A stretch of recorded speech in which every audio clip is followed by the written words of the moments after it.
Troubleshooting wireless local area networks. I'd like to also take the opportunity in this video to spend a little more time with you at the command line interface of the controller. Let's begin. I'd like you to take a moment and think back with me on the last time that you had maybe some kind of a challenge or a problem that you were able to successfully work through. Now, isn't that feeling great when it's finally working? It's like, yes, nailed it. In the world of wireless, to be quite frank, there's a lot of moving parts and a lot of things can go wrong. But if we use the approach of divide and conquer, where we isolate where the problem areas might be, it gives us an improved ability to find out where that problem is and then start to work on the real problem. To do that, I would recommend a basic three-step approach. Make sure, first of all, that your wireless LAN controller is correctly set up. Make sure the licensing is correct, the physical cables are there, the connectivity is there. Then secondly, make sure the access points can talk to the wireless controllers. And then last but not least, certainly, because that's the reason we have these in place, is we want to make sure we can have our clients connect. So in this nugget, I'd like to spend some time on troubleshooting each one of these using the command line interface first, and then we'll take a look using the GUI. At the controller, we're connected if it's a physical appliance with a console port or some kind of a terminal server connected to that console port. And then once it's configured, we can use IP connectivity to it via SSH or HTTPS. If we're using the GUI, it's by default using a self-signed certificate. So it's okay initially when we connect for our browser to say the certificate's not trusted because it is using a self-signed certificate. On the controller, we can implement virtually everything at the command line if we choose to. Now the GUI is really convenient, but if we do a show run-config commands, that's going to show us all of the commands, the equivalent results, if you will, of what we've done through the initial setup script at the command line, as well as all of our changes through the GUI. So that's this guy right here. And I'm going to press enter a few times. When we press any key, it gives us an entire page. Hit Q to quit. So I'd like to talk about this one just for a moment. When we did the setup script, it asks us, okay, what is the management IP address? And we said 132.16.10.5. This is the mask, and here's the gateway that it asks us for. And it actually asks us for each one of these components on separate lines in the setup script. But if we were going to do it at the command line, we do it like this. And then it asks us, okay, what VLAN is your management interface on? And we said VLAN 10. And that's the equivalent CLI command that puts that there. Now what that does is we have this logical port, because it's a virtual controller, but we have this port, and let's say it's connected to a switch. And for our purposes, let's say it's a physical switch, like a 3560 switch. So of course this would be a trunk, because we're going to trunk out to our controllers. And this is port 1 on the virtual controller. So whenever this controller sends a packet out of its logical management interface through this physical port, it's going to be tagging that with an 802.1q tag, and it's going to tag it as, hey, this belongs to VLAN 10. So when the switch receives it, it sees, oh, VLAN 10, it knows how to process it and forward it. But I've got a question for you. It's not directly related to wireless, but it's more about switching in general. What if the native VLAN on this switch was 10 on this trunk port? So we use the commands to say, you know what, the native VLAN isn't 1, the native VLAN is 10. My question for you is, what would happen if we sent out a packet that was not tagged? Let's say we use 0 right here. So interface VLAN management 0, meaning we're not tagging frames. So untagged frames now hit this trunk port. What VLAN does the switch assume an untagged frame belongs to? And the answer is 10.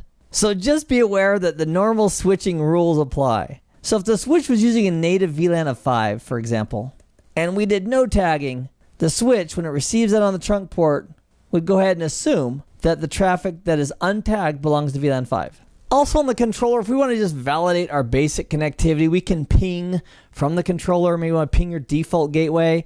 We can also do commands like show ARP switch, which is just going to show us the ARP cache. So with this controller, this is controller 1, it's saying that I have an ARP entry for wireless controller 2. He's at .6. And 30.1 is the default gateway in VLAN 30. And because we have a dynamic or virtual interface in VLAN 30, he knows about that.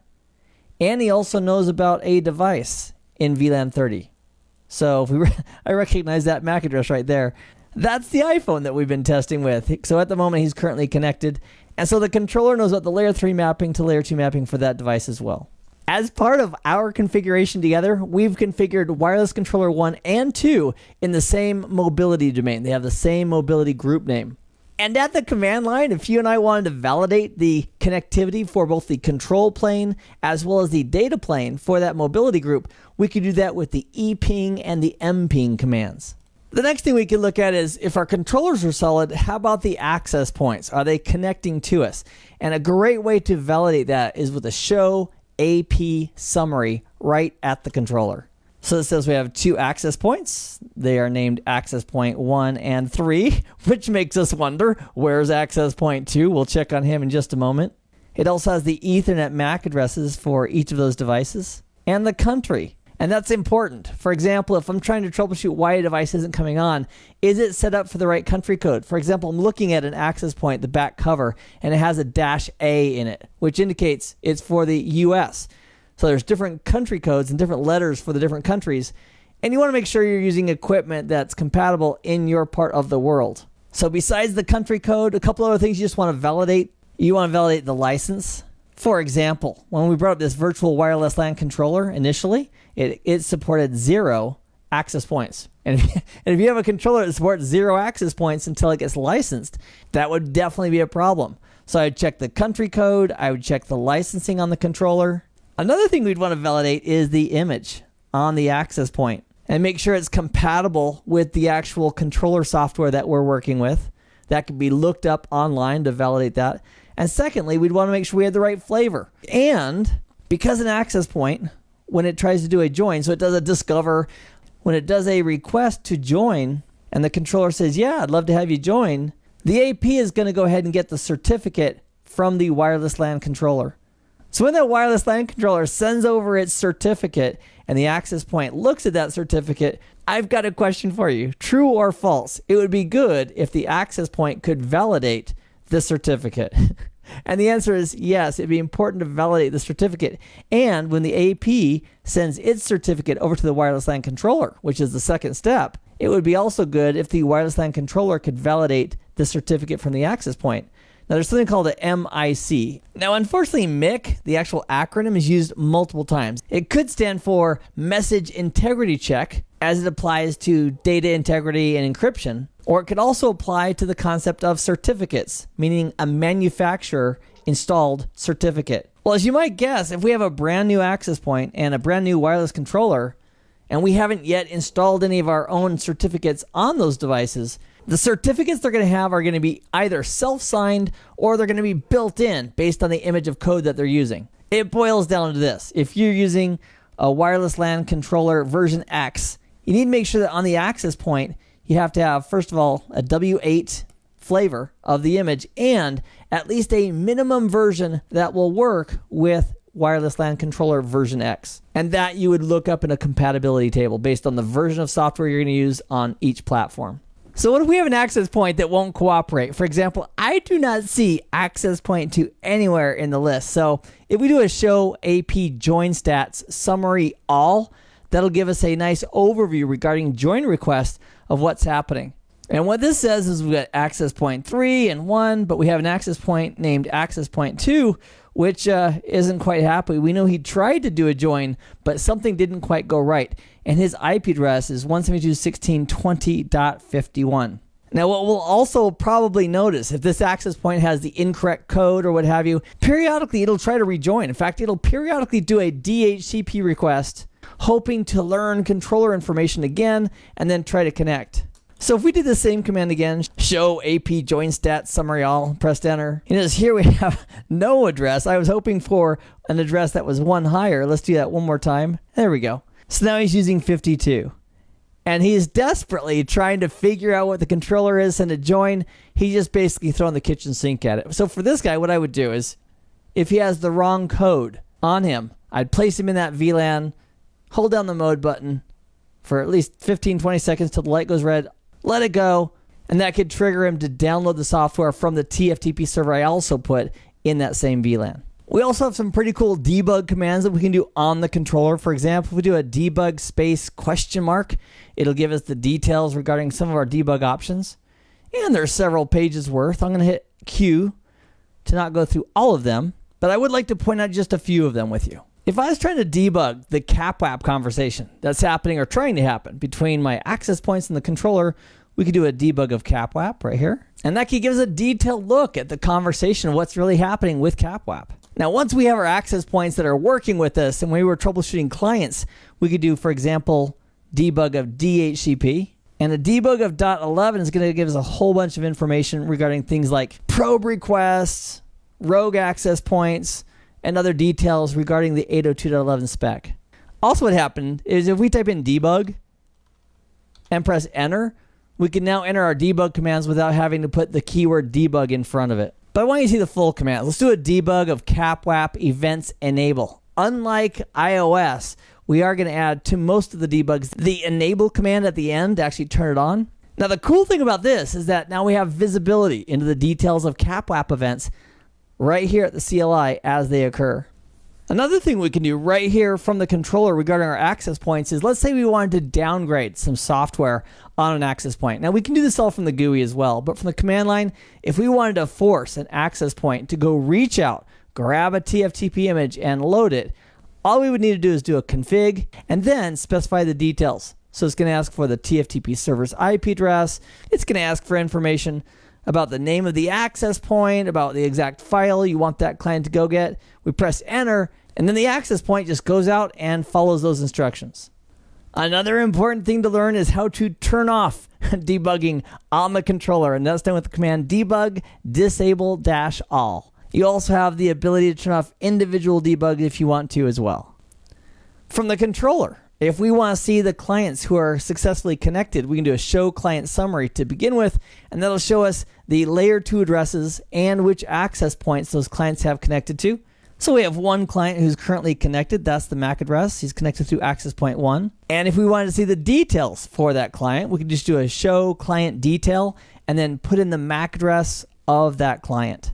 But here it shows that we have a user who's authenticated as Bob. Now, this is interesting. This says access point 1 and this says access point 3. I wonder if he just roamed between those. Let's check this out real quick.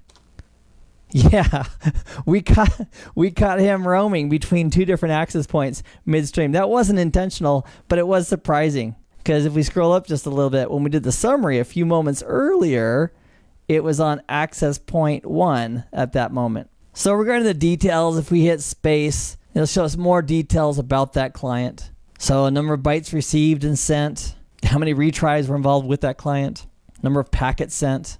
So for a client that's already authenticated and associated with the access point, we can look at the details of that traffic. But what about a client who hasn't yet connected or is having a problem? We could run a debug for .11. So if we do a debug .11 question mark, so here's some specifics we could do debugging for with .11. Looking for rogue devices, load balancing, mobility events. We could tell it to go ahead and do debugging of probes, which of course are done by clients looking for access points. So let's do a debug of .11 probe events, and we'll enable that. So that can give us details about probes, and we can get very granular with what we want to look at. So I'm going to do a debug disable all to turn off all possible debugging. Now, one of the benefits of being familiar with the command line interface is if something terribly, horribly goes wrong and you cannot get to the GUI, it's important to have at least a basic knowledge of what can be done at the command line so you can get your wireless controller and the access points troubleshot at the interface you're currently sitting at. So from the GUI, here's a few things that I would check if the client couldn't connect. First of all, I'd say, are my wireless LANs, are they currently being advertised? For example, we have WebAuth right here. Is it currently up and active? So we look at the details of it. We could look at the security details, for example, and make sure that the security is the way we want it. If we have AAA servers defined, are they reachable? Are they connected? Are they available? And here's one idea. If you have a wireless network that's not working, you can't connect a single client to it, and it's new, you might want to go ahead and just for a moment take off all the security. Again, in a test environment not connected to your production routable network. And just verify that the basic functionality works. Can a client connect with open authentication with no security whatsoever? Does it work? And if that works, then you can start adding the security piece by piece to find out which part begins to break it. And then you can focus on that specific area. Under the Advanced tab, there's a couple of options that you might need to tweak if you're having problems with a client connecting successfully. This guy right here, the AeroNet IE. IE is the information element. When a client does a probe and that probe response comes back from the access point, clients that are using the Cisco compatible extensions can use that information to help them in selecting the best access point.